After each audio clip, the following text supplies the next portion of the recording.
Hi everyone. So guys, if you're preparing for RBI Grade B Phase 2 for this year, आपको पता है time ज़्यादा नहीं बचा है. So नेक्स्ट 30 डेज में अपना पूरा जोर लगाकर स्मार्टली भी पढ़कर कॉम्प्रिहेंसिवली भी पढ़कर हम कैसे एफएम में 70 प्लस मार्क्स टारगेट कर सकते हैं. इनफैक्ट मैं तो बोलूँगा 75 प्लस भी अगर पॉसिबल है, this would be a good score. तो इस वीडियो में हम डिस्कस करेंगे क्या आप प्लान कर सकते हो, कौन से चैप्टर्स को प्रायोरिटी दे सकते हो, किस तरह के ट्रेंड चल रहे हैं, कौन से सोर्सेज को आप फॉलो कर सकते हो. ये सारी चीज़ें मैं इस वीडियो में डिस्कस करूंगा. बिफोर आई गो हेड, काफ़ी लोग 2026 वाले भी इस वीडियो को देख रहे होंगे, तो आपके लिए मैं बोल दूं कि आप ये गाइड बुक डाउनलोड कर सकते हो at zero cost. The description, इस वीडियो की डिस्क्रिप्शन में एक लिंक है, उस लिंक पर क्लिक कर कर आप ये गाइड बुक ज़ीरो कॉस्ट पे डाउनलोड कर सकते हो. इसमें आपको आरबीआई के पीवाईक्यूज मिल जाएंगे जो कि बहुत ज़रूरी हैं आपको एग्ज़ाम को समझने के लिए. डिकोडेड सिलेबस मिल जाएगा फेज़ 1 फेज़ 2 का, which is even not given in the notification. And recommended sources मिल जाएंगे जो कि हमारी तरफ से रिकमेंडेड रहते हैं अगर आप सेल्फ प्रिपरेशन कर रहे हो.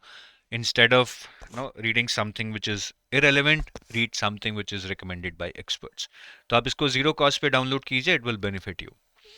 अब एफएम की अगर मैं इनिशियल लेवल पे बात करूं, FM is a mixture of finance and management. It is the highest scoring subjects. Average marks FM में सबसे ज़्यादा आते हैं. मैं तो बोलूँगा 75 प्लस टारगेट करो, but if somebody is new, don't have time, 70 plus target करो. और इस 70-75 को भी टारगेट करने के लिए सबसे ज़्यादा इम्पॉर्टेंट है मैनेजमेंट. अगर मैनेजमेंट 50 नंबर का आता है, this is FM, entire FM is of 100 numbers. अगर मैनेजमेंट 50 नंबर का आता है, इसमें से 40 या 45 आपको लाने पड़ेंगे, क्योंकि फाइनेंस का जो 50 नंबर का है उसमें शायद 35 लाने भी मुश्किल हो जाए, because that contains lot of current affairs. Management is just static and it has limited syllabus. ठीक है. बाकी फाइनेंस में पेपर धीरे धीरे करंट बेस्ड हो रहा है, हर साल करंट अफेयर्स का वेटेज बढ़ रहा है.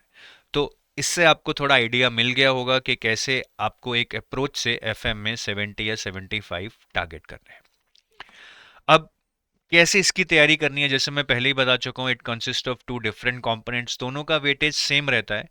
ठीक है. तो पहले मैं मैनेजमेंट की स्ट्रैटेजी डिस्कस करता हूँ. मैं ऑलरेडी बता चुका हूँ कि मैनेजमेंट में बहुत लिमिटेड टॉपिक्स हैं and all these topics are static. There are no current affairs in management, which makes it easy to do, and it's a very easy subject, though theoretical ratta hai thoda. But concepts like motivation, leadership, communication, we all know it is not something which is like alien to us. तो management में क्योंकि easy है और हमें 40-45 target करने हैं, आपको सारा कुछ करना है. कुछ भी नहीं है कि ये इंपॉर्टेंट है, ये इंपॉर्टेंट नहीं है, ऐसा कुछ भी नहीं है. बात मेरी समझो, सारा करना है, बार बार पढ़ना है मैनेजमेंट को, और सिर्फ पढ़कर छोड़ना नहीं है, बहुत सारे एमसीक्यूज करने हैं, क्योंकि एग्जाम में क्वेश्चन एप्लीकेशन बेस्ड आते हैं. ठीक है. डायरेक्ट क्वेश्चन भी आएंगे, लेकिन काफ़ी क्वेश्चंस केस स्टडी या एप्लीकेशन बेस्ड आते हैं. तो वन मार्कर क्वेश्चंस तो डायरेक्ट रहेंगे. जो टू मार्कर क्वेश्चंस हैं वो पैराग्राफ बेस्ड होते हैं. जनरली ये केस स्टडी बेस्ड रहते हैं या कॉन्सेप्ट बेस्ड रहते हैं, ज़्यादा फैक्ट बेस्ड नहीं रहते हैं. और आजकल एक लास्ट ईयर नया ट्रेंड चला था कि सिंपल कुछ ऐसे टॉपिक दे दिया गया था जो सिलेबस में नहीं था. काफ़ी लोगों ने वो क्वेश्चन पढ़कर छोड़ दिया. बट उसमें क्या था, एक पैराग्राफ था, फिर पैराग्राफ के बेस पर चार क्वेश्चन पूछे हुए थे. वो पैराग्राफ पढ़कर ही क्वेश्चंस हो रहे थे, मतलब उनके आंसर्स उस पैराग्राफ में ही थे, जस्ट लाइक रीडिंग कॉम्प्रिहेंशन. तो इस तरह के क्वेश्चंस आ सकते हैं. Be aware of everything, right. तो क्वेश्चंस छोड़ने नहीं है डर के कि ये पढ़ा नहीं हुआ है. पढ़कर थोड़ा देख लेना कि क्या पता पैराग्राफ में ही उसका आंसर हो. डिस्क्रिप्टिव की बात करूँ तो सबसे पहले तो ये समझो कि एफएम में टोटल 6 क्वेश्चंस आएंगे. 6 में से 3 मैनेजमेंट के आते हैं, 3 फाइनेंस के आते हैं. मैनेजमेंट आर सुपर इजी, हमें ये 3 करने ही करने हैं. फाइनेंस के टफ होते हैं. ठीक है. मुझे 6 में से कितने करने हैं, 4. तो मैं 3 मैनेजमेंट के करूंगा और 1 फाइनेंस के करूंगा. तो फाइनेंस कि मुश्किल आते हैं शायद मैं ना कर पाऊं, लेकिन मैनेजमेंट इजी आते हैं, which is all the more reason मैं बोल रहा हूं कि मैनेजमेंट को अच्छे से कर लो। मैनेजमेंट में डिस्क्रिप्टिव में आपकी बल्ले बल्ले हो जाएगी अगर आप तीनों क्वेश्चन कराए, फिर फाइनेंस का एक क्वेश्चन तो आप कर ही लोगे। और क्वेश्चन देखो बड़े सिंपल हैं, ये लास्ट ईयर के क्वेश्चन है। चैनल ऑफ कम्युनिकेशंस क्या होते हैं, बहुत आसान है। ट्रेड थ्योरीज और बिहेवियरल थ्योरीज में क्या फर्क है, स्ट्रेट फॉरवर्ड क्वेश्चन है। एथिक्स किन फैक्टर्स से इन्फ्लुएंस होते हैं, स्ट्रेट फॉरवर्ड क्वेश्चन है। सारे सिलेबस के क्वेश्चंस हैं, आराम से किए जा सकते हैं। और मैनेजमेंट के लिए अगर बुक्स की बात करूं तो मार्केट में बहुत अच्छी बुक्स हैं। एल एम प्रसाद की एक बुक आती है जी, principles and practices of management, आप इसको पढ़ लीजिए, ठीक है। और कुछ ओबी के चैप्टर्स होते हैं जो, ठीक है, वो आप एल एम प्रसाद की एक और बुक आती है ऑर्गेनाइजेशनल बिहेवियर की। तो इन दोनों बुक्स में से आप अपना मिला सकते हैं कंटेंट एज पर सिलेबस और उसको पढ़ सकते हैं। इसके अलावा बिजनेस एथिक्स और कॉर्पोरेट गवर्नेंस भी आपके सिलेबस में है, उसके लिए आप बी एन घोष पढ़ सकते हैं। तो हो गया जी मैनेजमेंट सारा, ठीक है। मैनेजमेंट रिमेंबर 40 और 45 out of 50, that is my target. अब फाइनेंस कैसे करना है? फाइनेंस में जैसे मैंने आपको बताया कि न्यूमेरिकल का वेटेज कम हो रहा है, तो हम न्यूमेरिकल करेंगे, छोड़ेंगे नहीं, बट बहुत ज़्यादा नहीं करने हैं कि न्यूमेरिकल में ही टाइम वेस्ट करेंगे। और जो बिल्कुल अभी स्टार्ट कर रहा है, जिसने अच्छे से नहीं पढ़ा एक भी बार, वो न्यूमेरिकल अवॉइड ही करे अभी के लिए, ठीक है। आ सकते हैं एग्जाम में तो, लेकिन अगर आप सब कुछ कर सकते हैं तो कर लीजिए। मैं उस एजम्पशन में बोल रहा हूँ कि आपके पास टाइम नहीं है, तो न्यूमेरिकल 5 साल से नहीं आ रहे हैं तो हमें छोड़ देना चाहिए। अब इस बार आ गए तो खराब किस्मत, तो मैं तो बार बार कह रहा हूँ कि सारा करके जाओगे तो बल्ले बल्ले। अब फाइनेंस में जैसे मैंने बताया था, ट्रेंड धीरे धीरे थोड़ा सा करंट के ऊपर जाता जा रहा है। फाइनेंस जैसे कि अगर 50 मार्क्स का आया है, उसमें से 25 marks objective and 25 marks descriptive. इसमें से स्टैटिक, इस 25 में से static around 12 marks, current 13 marks, ये बढ़ गया है। लास्ट टू लास्ट ईयर क्या होता था कि 25 में से अराउंड 17-18 का स्टैटिक आता था और 8 का ही करंट आता था बस। बट अब ये ऑलमोस्ट 50-50 हो चुका है। डिस्क्रिप्टिव में भी स्टैटिक कम है, करंट ज्यादा है, मतलब एक क्वेश्चन स्टैटिक का रहता है, एक करंट का रहता है। तो ये ओवरऑल एक तरह से डिस्ट्रीब्यूशन है, which is not as per some legal documentation के नोटिफिकेशन में ऐसा दिया है, बट ऐसा देखने को मिलता है। अब अगर मैं स्टैटिक की बात करूं, ऑब्जेक्टिव और डिस्क्रिप्टिव दोनों में स्टैटिक आएगा। तो सबसे पहले इन चैप्टर्स को आप अच्छे से कर लो, क्योंकि एक तो ये कोर चैप्टर्स हैं और इंपॉर्टेंट भी हैं। कुछ चैप्टर्स शायद इंपॉर्टेंट नहीं है लेकिन कोर हैं, उनके बिना ओवरऑल फाइनेंस समझ नहीं आएगा, कॉन्फिडेंस नहीं आएगा, फिर शायद इंटरव्यू में भी कल को दिक्कत आ सकती है। इंटरव्यू में आपको आरबीआई की बैलेंस शीट पढ़ के जानी पड़ेगी, अगर बैलेंस शीट अभी नहीं पढ़ी तो बाद में भी नहीं समझ आएगी। तो ये income statement, balance sheet, cash flow and ratios, primary and secondary market, risk management, inflation, derivatives, bonds, functions of RBI, fiscal policy and financial institutions, ये मेन चैप्टर हैं जो हमें करने हैं। अब आप बोलोगे कि क्या सर बाकी सारे चैप्टर्स छोड़ दें? मैं उसके बारे में बताऊंगा, पहले इनको करेंगे। और क्वेश्चन इनमें से पैराग्राफ बेस्ड आते हैं, ठीक है। एक पैराग्राफ दे दिया जाएगा, उस पे 3-4 क्वेश्चंस आपको पूछ लिए जाएंगे, ठीक है। तो सारे 2 मार्कर क्वेश्चन पैराग्राफ बेस्ड आएंगे। कुछ 1 मार्कर क्वेश्चन होते हैं, वो स्ट्रेट फॉरवर्ड भी आ सकते हैं। वैसे ज्यादातर 1 मार्कर क्वेश्चन मैनेजमेंट से आते हैं, 2 मार्कर फाइनेंस से आएंगे। तो इसमें अगर आप देखें तो पैराग्राफ आएगा, पैराग्राफ पे बेस पे क्वेश्चन पूछेंगे, लेकिन वो तभी हो पाएंगे अगर आपने ये चैप्टर्स किए हैं, ठीक है। अब क्या इन चैप्टर्स के अलावा बाकी चैप्टर्स ना करें? देखिए, अगर आप ऑब्जेक्टिव की बात करेंगे, क्योंकि स्टैटिक आपको ऑब्जेक्टिव में भी आता है, डिस्क्रिप्टिव में भी आता है, ऑब्जेक्टिव की बात करेंगे तो I think this is sufficient जो ये लिस्ट है। बट क्या डिस्क्रिप्टिव के लिए भी ये सफिशिएंट होगा? देखिए, डिस्क्रिप्टिव में स्टैटिक क्वेश्चन आएंगे, 1 या 2। अब वो स्टैटिक क्वेश्चन हो सकता है कि इन्हीं टॉपिक्स में से आ जाएं, जैसे लास्ट ईयर डेरिवेटिव्स हमारी इंपॉर्टेंट चैप्टर्स की लिस्ट में था और यहीं से डिस्क्रिप्टिव क्वेश्चन भी लास्ट ईयर आ गया था। बट क्या हमेशा ऐसा होगा? ज़रूरी नहीं है, ठीक है। अब हमारी लिस्ट में कुछ चैप्टर्स नहीं है, जैसे कि फाइनेंशियल इंक्लूजन हमने इंपॉर्टेंट चैप्टर्स की लिस्ट में नहीं डाला, इसमें कुछ ज़्यादा पढ़ने का है नहीं, बट इसमें से भी डिस्क्रिप्टिव क्वेश्चन आ सकता है।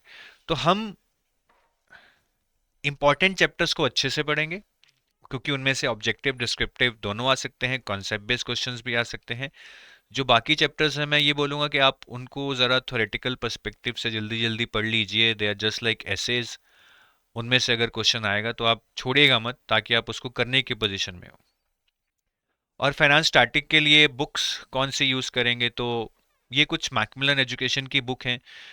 अब कुछ चैप्टर्स हैं जैसे कि यूनियन बजट है, इन्फ्लेशन है, वो Indian economy and Indian financial system एक मैकमिलन की बुक है, वहाँ से कर सकते हैं। फिर principles and practices of banking, basic banking के ऊपर है, जहाँ से आप Indian financial system, primary secondary market, derivatives वगैरह पढ़ सकते हैं। फिर आपके कोर्स में सिलेबस में अकाउंट्स के भी चैप्टर हैं, balance sheet, income statement, ratios, cash flow, वो आप accounting and financial management for bankers, again Macmillan की बुक है, इसमें से कर सकते हैं। शायद कुछ टॉपिक्स आपको इंटरनेट से भी करने पड़े। फाइनेंस की कोई भी स्टैंडर्ड बुक नहीं है, जैसे मैनेजमेंट की तो स्टैंडर्ड बुक्स हैं, आपको बिल्कुल टू दी पॉइंट चैप्टर्स मिल जाएंगे। इसमें आपको टू दी पॉइंट चैप्टर्स नहीं मिलेंगे, आपको बहुत खरोद खरोद के चीज़ों को निकालना पड़ेगा। अब अगर मैं करंट पे आऊँ, ऑब्जेक्टिव में करंट का वेटेज अराउंड 13 मार्क्स है, डिस्क्रिप्टिव में भी अराउंड 15 मार्क्स है। तो ऑब्जेक्टिव के लिए करंट में क्या क्या इंपॉर्टेंट है, एक तो ये रिपोर्ट्स इंपॉर्टेंट है, economic survey, union budget, financial stability, RBI annual report, currency and finance report, reports and trends and progress. इनमें से ऑब्जेक्टिव पेपर में करंट अफेयर्स आ सकते हैं। आरबीआई नोटिफिकेशंस, सेबी नोटिफिकेशंस, ये इंपॉर्टेंट है। मिनिस्ट्री ऑफ फाइनेंस की कोई डेवलपमेंट है, जैसे जीएसटी पे बहुत ज़्यादा इन्होंने ऊपर नीचे किया है, इस पे क्वेश्चन आ सकता है। बाकी फाइनेंस के जो सिलेबस में टॉपिक्स हैं, जैसे यूपीआई में चेंजेस हो रहे हैं डिजिटल बैंकिंग से रिलेटेड, फाइनेंशियल इंक्लूजन में कुछ चेंज हुआ है, उससे रिलेटेड क्वेश्चंस भी पूछे जा सकते हैं। मेरे हिसाब से अगेन ट्रेंड तो चेंज होते रहते हैं, बट अगर मैं तैयारी करता तो मैं करता सारा, लेकिन इसको बहुत अच्छे से करता। ये मेरा P1 होता, ठीक है, फिर यहाँ पे ये मेरा P2 होता, और ये मेरा P3 होता। करंट अफेयर्स लेकिन मैं सारे करके जाता, मैं कुछ छोड़ता नहीं, छोड़ना तो कुछ है ही नहीं अगर एग्जाम क्लियर करना है। और ये सारे करंट अफेयर्स आप 6 to 9 मंथ्स के कर लें, ठीक है, उससे पीछे जाने की ज़रूरत नहीं है अगर ट्रेंड्स को देखा जाए, ना ही हमारे पास टाइम होगा। अब डिस्क्रिप्टिव में जो करंट अफेयर्स आते हैं, उनमें कैसे क्वेश्चन पूछे जाते हैं, जर्नली या तो वो इन्हीं रिपोर्ट्स में से रहते हैं जो मैंने अभी आपको बताई थी यहाँ पे, ये ऑब्जेक्टिव के लिए मैंने आपको बताई थी ना, ये रिपोर्ट्स पढ़ लो। सेम रिपोर्ट्स डिस्क्रिप्टिव ओरिएंटेशन से भी आप पढ़ें, उनमें से भी क्वेश्चन आए हैं, ठीक है। जैसे लास्ट ईयर ये यूनियन बजट से क्वेश्चन आया था, तो यूनियन बजट हमारी लिस्ट में है। उससे last year currency and finance पे क्वेश्चन आया था, तो क्वेश्चन इनसे आते रहते हैं। या फिर एडिटोरियल से क्वेश्चन आते हैं, तो लाइव मिंट या इकोनॉमिक टाइम्स में आप एडिटोरियल पढ़िए, वहां से भी आपको क्वेश्चंस देखने को मिल सकते हैं। लास्ट ईयर एक आर्टिकल था इकोनॉमिक टाइम्स में, ग्रोथ वर्सेस वैल्यू इन्वेस्टिंग, यहाँ से क्वेश्चन पूछा गया था। बट मैं आपको बार बार बता रहा हूँ कि फाइनेंस में क्वेश्चंस टेढ़े आ रहे हैं, तो मैनेजमेंट के क्वेश्चन हमें नहीं छोड़ने हैं किसी भी हालत में, मैनेजमेंट हमें बहुत अच्छे से करना है। बाकी जो आप मॉक टेस्ट दें, please give all your mock test in one go. लोग क्या करते हैं, आज मैंने एफएम का दे दिया, कल मैं ईएसआई का दूंगा, नहीं, एग्जाम में एक ही दिन सारे होने हैं, उसी तरह हमें देने हैं ताकि हमारा स्टेमिना बने। बैक पेन है, शोल्डर पेन है, वो हमें अभी पता लग जाए, हम उसके ऊपर काम कर पाए। तो तीनों टेस्ट जिस दिन देने हैं इकट्ठे देने हैं, जैसे एग्जाम में होते हैं, दो दो पेपर होंगे, फिर ब्रेक होगा, तीसरा पेपर होगा, ऐसे ही करना है। और ये आप मॉक टेस्ट की डेट रख सकते हो, 14 नवंबर, 21 नवंबर, 28 नवंबर, 1 दिसंबर, 3 दिसंबर। आप इससे पहले देना चाहते हो पहले भी दे सकते हो अगर आपकी तैयारी है, but don't give your mock test unless and until you are 70% prepare, ठीक है।